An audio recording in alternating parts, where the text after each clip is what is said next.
Former President Trump has refused to say whether he believes Russia should win the war or if Putin is a war criminal. Florida Governor Ron DeSantis referred to Russia's invasion of Ukraine as a, quote, territorial dispute. What do you think of that? I think that that's a mistake that too many have made. That's exactly what got the Europeans in this position with Russia in the first place, is that they're too trustful. You can't be trustful of a regime that goes in and tries to take away people's freedoms. What we need to understand is that Ukraine has the ability to win, but we have to think bigger than that. And for them to sit there and say that this is a territorial dispute, that's just not the case. To say that we should stay neutral, it is in the best interest of America. It's in the best interest of our national security for Ukraine to win. We have to see this through. We have to finish it. If I misspoke, I meant to say that Trump refused to say whether he believes Ukraine should win the war, but you obviously knew what I was talking about. You have called Putin a, quote, evil tyrant, and you've said he cannot be trusted. How do you deal with a foreign leader that you cannot trust? Well, first of all, let's look at where we are. So you've got Russia invading Ukraine. You've got North Korea testing ballistic missiles. You've got Iran trying to build a bomb. We've got chaos everywhere, right? But none of that would have happened had we not had that debacle in Afghanistan. The idea that we left Bagram Air Force Base in the middle of the night without telling our allies who stood shoulder to shoulder with us for decades because we asked them to be there. Think about what that told our friends. More importantly, think about what that told our enemies. So now you have this happening. None of this should have happened. Biden had a whole year to prevent that war in Ukraine, and he didn't do it. Russia surrounded Ukraine. Where was everybody? There was an opportunity to stop it. That's what we have to make sure of. So when you're dealing with Russia and China, I'll give you an example. The Russian plane knocked down our U.S. drone a couple weeks ago. Remember that? What did we do about it? Nothing. You know what I would have done if I was president? Put 2 drones up there and a fighter jet and put our naval fleet back in the Black Sea because it never should have left in the first place. Let me ask you, just because you brought up the Afghanistan withdrawal, did you disagree with the peace treaty that was negotiated by Secretary Pompeo and President Trump that set the stage for the withdrawal in 2021? You can never trust the Taliban. They are terrorists. They are terrorists. And part of what it means to keep America safe is to know who your enemy is. And when your enemy, this is what they did with the Iran deal. When they went and gave all of that cash to get into the Iran deal, they thought that Iran would stop. This is a regime that says death to America, death to Israel every day. No amount of money changes the way they think. So when you go to the Taliban, yeah, they wanted all of that money. And by the way, Biden left them $7 billion worth of military equipment while they hauled out of there in the middle of the night. But when you pay terrorists off, all they do is more terrorism. That doesn't ever keep anyone safe. Those are the lessons we need to learn.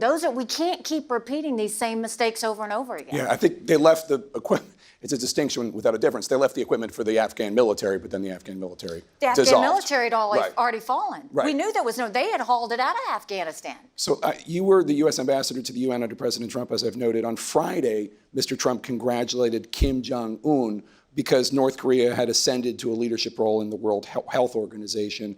What was your reaction to that, and were you uncomfortable with how Mr. Trump dealt with and how his attitude was towards Kim Jong-un while you worked at the UN? I mean, Kim Jong-un is a thug. And if you see what he has done to his own people in North Korea, when money went to North Korea, it didn't go to feed their people. It went to feed their nuclear program. There's nothing good or decent about Kim Jong-un. There's no reason we should ever congratulate the fact that they are now vice chair of the World Health Organization. And it goes to the fact that also the World Health Organization is a farce to start with. We saw that during COVID. So it did bother you, and you didn't like his congratulating of Kim Jong-un, and you didn't like how he dealt with him when I don't think we ever should congratulate dictators. Congratulate our friends. Don't congratulate our enemies. It emboldens them when we do that. So I want to go to another Iowa voter, Ruth House from Urbandale, the president of Living History Farms, an agricultural museum. She's also worked on Republican campaigns and in George H.W. Bush's administration. Ruth. Thank you for being in Iowa so often already. We appreciate it. We're going to keep on coming back. My question is, please share your views and approach to U.S.-China relations and its impact on trade for Iowa farmers. Great question. So China, without question, is our #1 national security threat. And let's go back in history. For too long, Republican and Democrat presidents thought that if they were nice to China, China would want to be like us. That's narcissistic. China, bless you, China does not want to be like us. They want to be communist China. We have to change the way we treat them. So if you know that, let's look at where China is now. They've built up their military. They have the largest naval fleet in the world. They have more air defense systems than we do. They just came out with a 5th-generation fighter jet. How'd they do it? By stealing our intellectual property that we handed them on a silver platter. They steal $600 billion worth of intellectual property from us every year. President Xi started a commission that he personally chairs that says any company that does business in China has to cooperate with the Chinese military. Think about our tech companies. Think about all of our financial data. Think about all of your healthcare data. Think about your children's lifestyle data. And now know that the Chinese military has all of that. President Xi has said whoever owns the data owns the world. And that's why they're sending spy balloons. That's why they're buying up 400,000 acres worth of farmland near our most sensitive military installations.